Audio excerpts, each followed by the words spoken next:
Seja bem-vindo ao canal Cortes Evangélicos.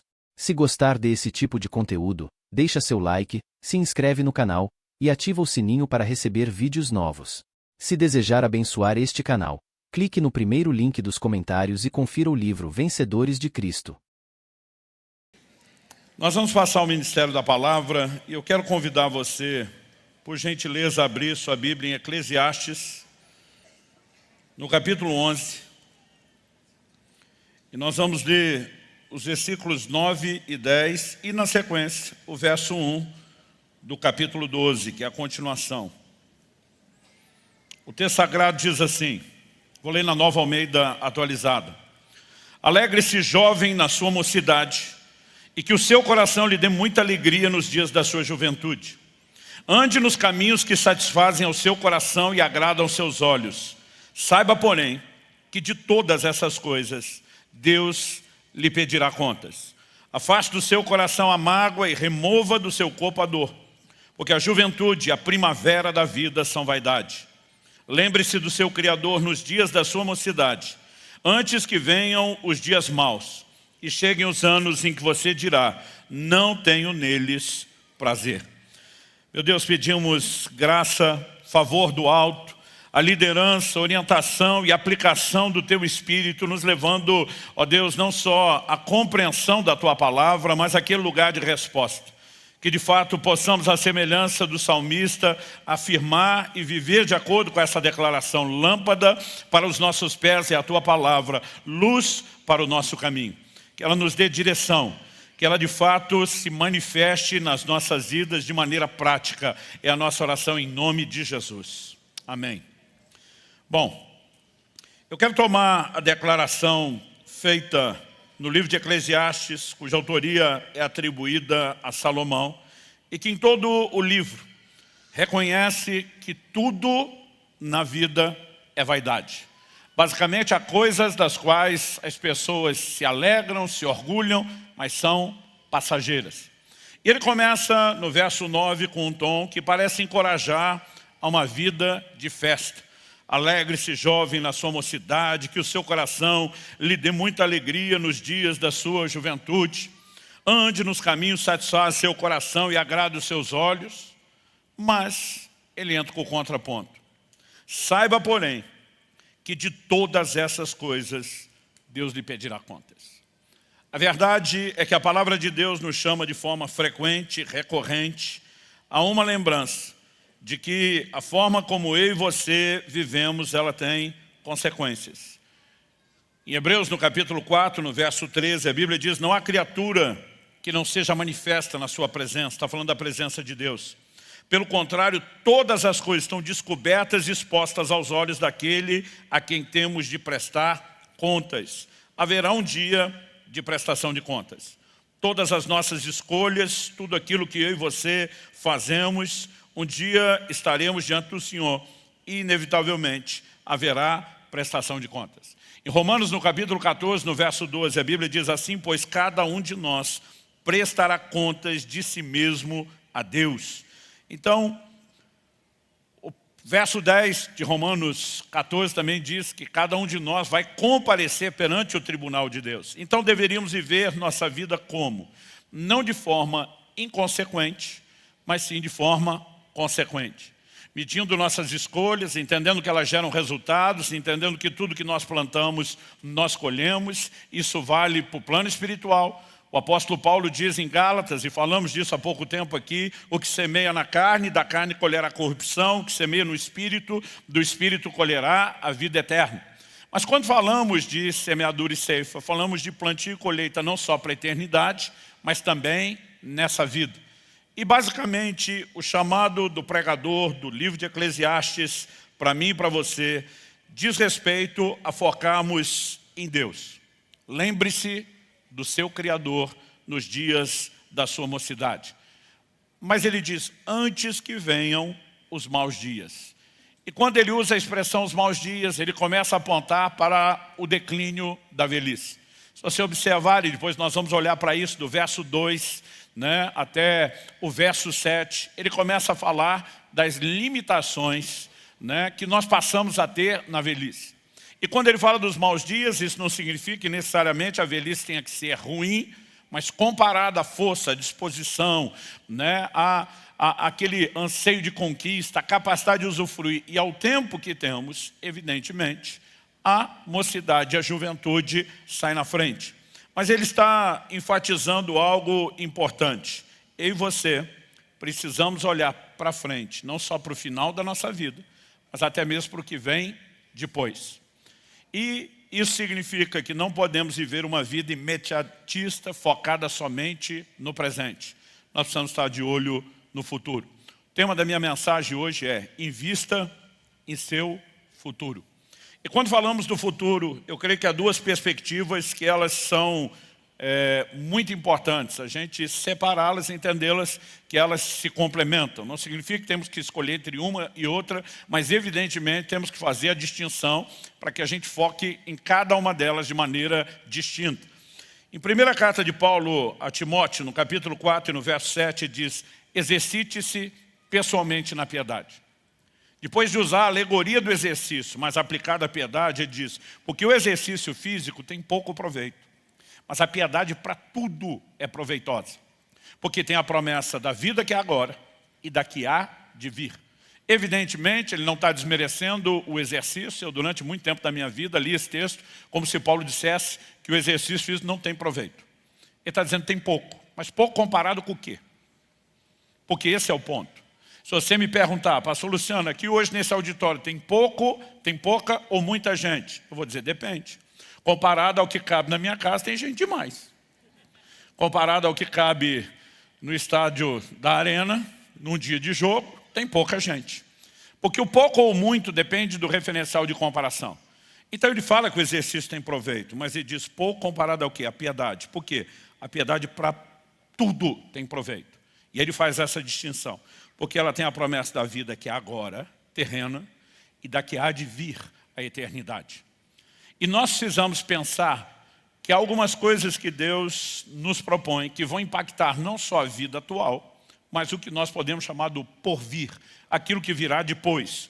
Porque é fato que eu e você, precisamos olhar, e esse é um ensino bíblico repetido, recorrente nas Escrituras, precisamos olhar para a vida como passageira, como transitória. A palavra de Deus também enfatiza muito a questão da brevidade da vida. Alguns de nós não gostamos de pensar nisso, não gostamos de reconhecer isso, mas o tempo todo a Escritura nos chama a olhar dessa forma. Em 1 de Pedro, no capítulo 1, no verso 24, a Bíblia diz: porque toda a humanidade é como a erva do campo, e toda a sua glória é como a flor da erva. A erva seca, a flor cai. Dura pouco. Pode ter beleza, pode ter perfume, mas não dura muito. Mas ele contrasta o verso 25 dizendo: mas a palavra do Senhor dura para sempre. E quando eu e você somos chamados pelas Escrituras a considerar a brevidade da vida, é evidente que o foco da Escritura não é trazer desânimo ou depressão. É trazer em nós consciência e nos levar a uma resposta de preparação para aquilo que vem depois. É por isso que nós vimos aí a declaração de Eclesiastes que diz: a juventude e a primavera da vida são vaidade. Eu acho interessante ele relacionar a juventude com a primavera da vida. Primavera, certamente é a estação mais bonita e impressionante. As flores aparecem, o perfume está no ar, mas dura pouco, vai passar também. Da mesma forma como a juventude. E a palavra de Deus nos leva a ter essa percepção. Eu sei que alguns não gostam de pensar nisso, mas fato é que eu e você estamos dia após dia envelhecendo. E o envelhecimento está nos levando a um único lugar: ao final da vida. Olhando para as Escrituras, eu percebo que Deus quer que a gente tenha uma clareza de entendimento sobre essas coisas. Para quê? Para que possamos ser consequentes, intencionais em relação ao nosso futuro. Aliás, é sábio dizer, quando você pega aquele modelo da revelação que José dá ao faraó quando interpreta um sonho que era profético, ele reconhece como vindo de Deus, e fala das 7 vacas gordas e das 7 vacas magras, como prefigurando 7 anos de provisão e depois 7 anos de necessidade. A orientação que Deus, por meio de José, dá é: aproveite o tempo em que você tem abundância energia, trabalhe com margem, com provisionamento para a hora que faltar. Então, quando falamos a respeito disso, e falamos de investir no futuro, é lógico que é sábio você não gastar tudo que ganha. Existem épocas da nossa vida onde a produtividade será melhor. A juventude, por exemplo, tem uma produtividade melhor do que a velhice, quando falamos de disposição física, de ânimo, de energia. E é muito sábio que eu e você simplesmente tenhamos essa atitude de dizer, não é hora de gastar tudo, é hora de investir para o futuro. Por outro lado, tem gente guardando dinheiro para a velhice, mas não está estocando saúde para desfrutá-lo. Mas acredito que há vários aspectos nos quais a gente precisa considerar quando fala de investir no futuro. E uma delas é considerar que o ser humano é um ser tripartido. Em primeira carta de Paulo aos Tessalonicenses, no capítulo 5, no verso 23, ele diz assim, o mesmo Deus da paz o santifique em tudo.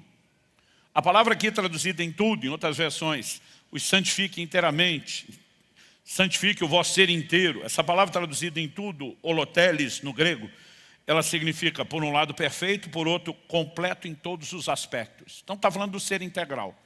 Qual é o ser integral que precisa de santificação?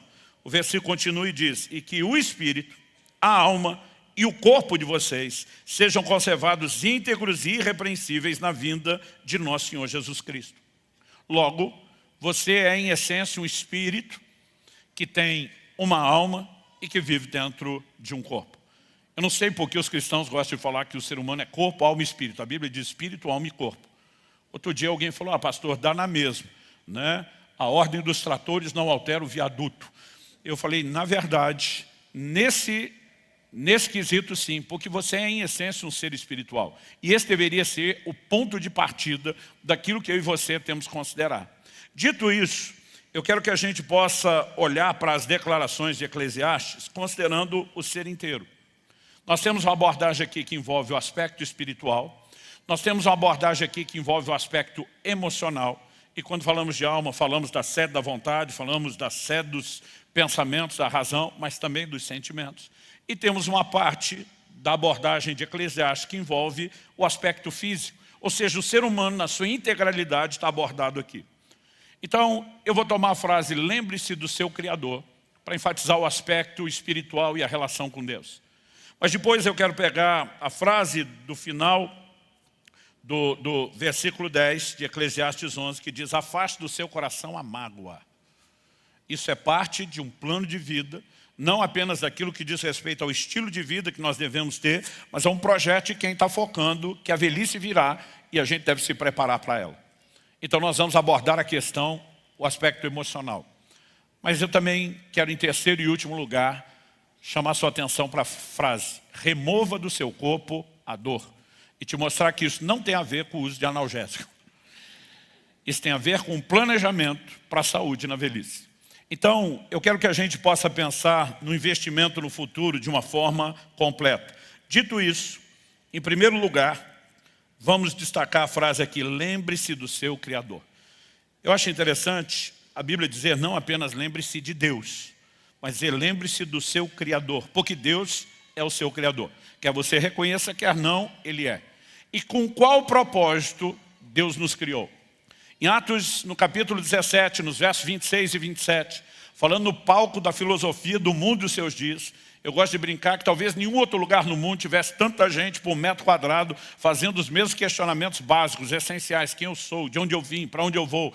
E para essa galera, para esse povo sedente de resposta, o apóstolo Paulo diz que de um só homem, uma clara referência a Adão, Deus fez todas as raças e tribos dos homens. E aí ele bota o indicativo de propósito, para que o buscassem.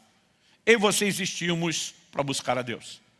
E nós precisamos entender o quão essencial é isso. Nós precisamos ter a devida percepção. Eu me lembro de uma ocasião em que Israel, meu filho, era pequeno, e ele sempre gostava de abordar as pessoas e dizia, temos que pregar o Evangelho. E ele um dia fala para um senhor de idade. Ele falou assim, Deus é tão grande, provavelmente ouviu isso na igreja, que não cabe no universo todo, mas ele é tão pequeno que ele cabe no seu coração. E como você foi criado para ter Deus no coração, sem Deus no coração você nunca vai ser completo. Sabe, são percepções que às vezes a gente olha e diz, simples, ok, mas não podemos tratar como simplista. Isso resume a perspectiva de vida de cada um de nós. Lembrar-se do Criador é o que todos nós precisamos, até porque a morte é uma realidade inevitável. Quer você goste da ideia, quer não, ela está chegando, devagarzinho, mas está chegando. Quando o apóstolo Paulo diz em 2 Coríntios 4, lá no verso 17, ainda que o homem exterior se corrompa de dia em dia, o interior, contudo, se renova de dia em dia.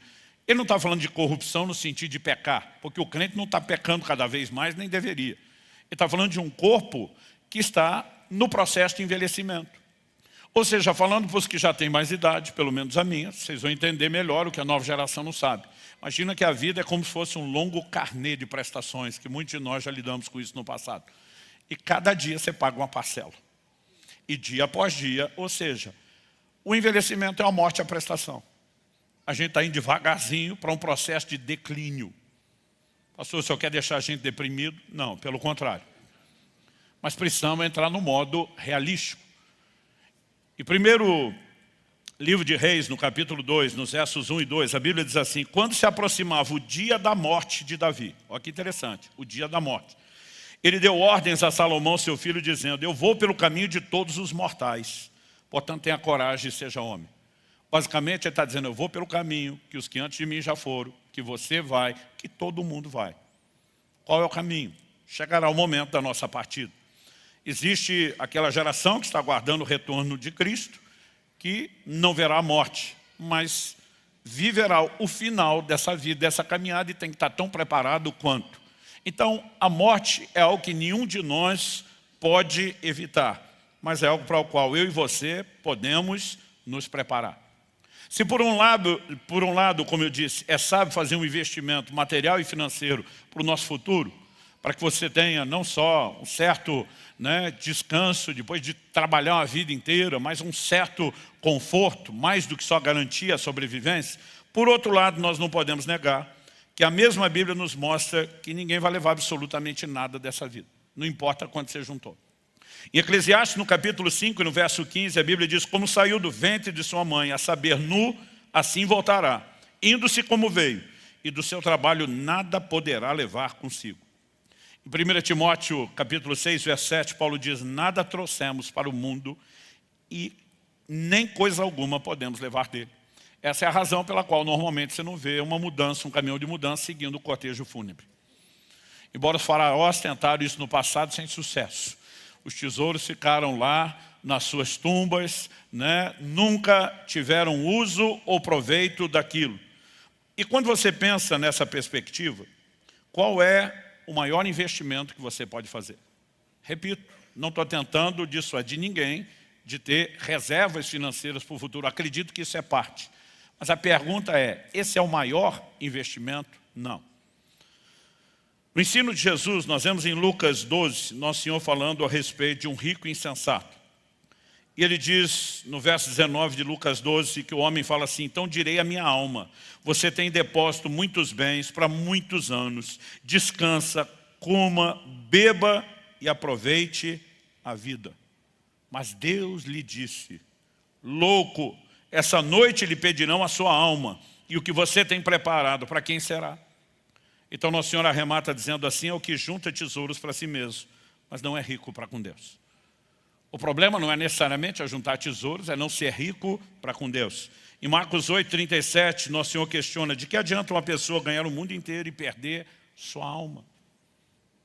Então, mais sábio do que uma reserva material e financeira é um investimento para toda a eternidade. E esse começa por meio do reconhecimento de que Cristo é o Salvador. A Bíblia diz que Deus deseja que todos os homens se salvem e cheguem ao pleno conhecimento da verdade.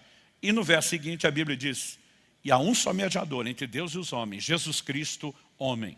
Essa é a essência da mensagem do Evangelho que nós pregamos. Toda pessoa nasce sentenciada a uma condenação eterna por causa do pecado como natureza, mas nasce precisando ouvir as boas novas do Evangelho, de que embora tenha essa condição de perdição, Deus providenciou a salvação. Mas a Bíblia diz que há um só nome dado entre os homens, pelo qual importa que sejamos salvos. É por isso que Romanos 10,3 diz: todo que invocar o nome do Senhor será salvo. Só há salvação no nome de Jesus. Mas passou todo o meu investimento para a eternidade, a salvação? Não, esse é o primário, é o ponto de partida, é o principal. Mas para aqueles de nós que já invocamos o nome do Senhor Jesus, que já nos arrependemos, que nos apropriamos da salvação em Cristo, que nos é oferecida por meio da obra da cruz, a gente precisa pensar que ainda tem algo mais quando falamos da vida que há de vir, a eternidade. Esse investimento diz respeito ao quê? Ao galardão. Nós vimos vários textos que falam de prestação de contas. Independente de salvação ou perdição, para cada um haverá recompensa das obras. Então as pessoas que forem para o inferno serão julgadas segundo as suas obras. E mesmo que vivam o sofrimento de eterna perdição, vai haver retribuição em níveis distintos. Mas para todos os que são salvos, o apóstolo Paulo diz: importa que cada um de nós, segundo aos Coríntios 5,10, compareça perante o tribunal de Cristo, onde receberemos tudo aquilo que fizemos por meio do corpo. Também haverá recompensa distinta para os salvos. Ou seja, o céu não terá o regime socialista que alguns estão esperando, né? Que todo mundo vai entrar e desfrutar exatamente dos mesmos níveis de recompensa.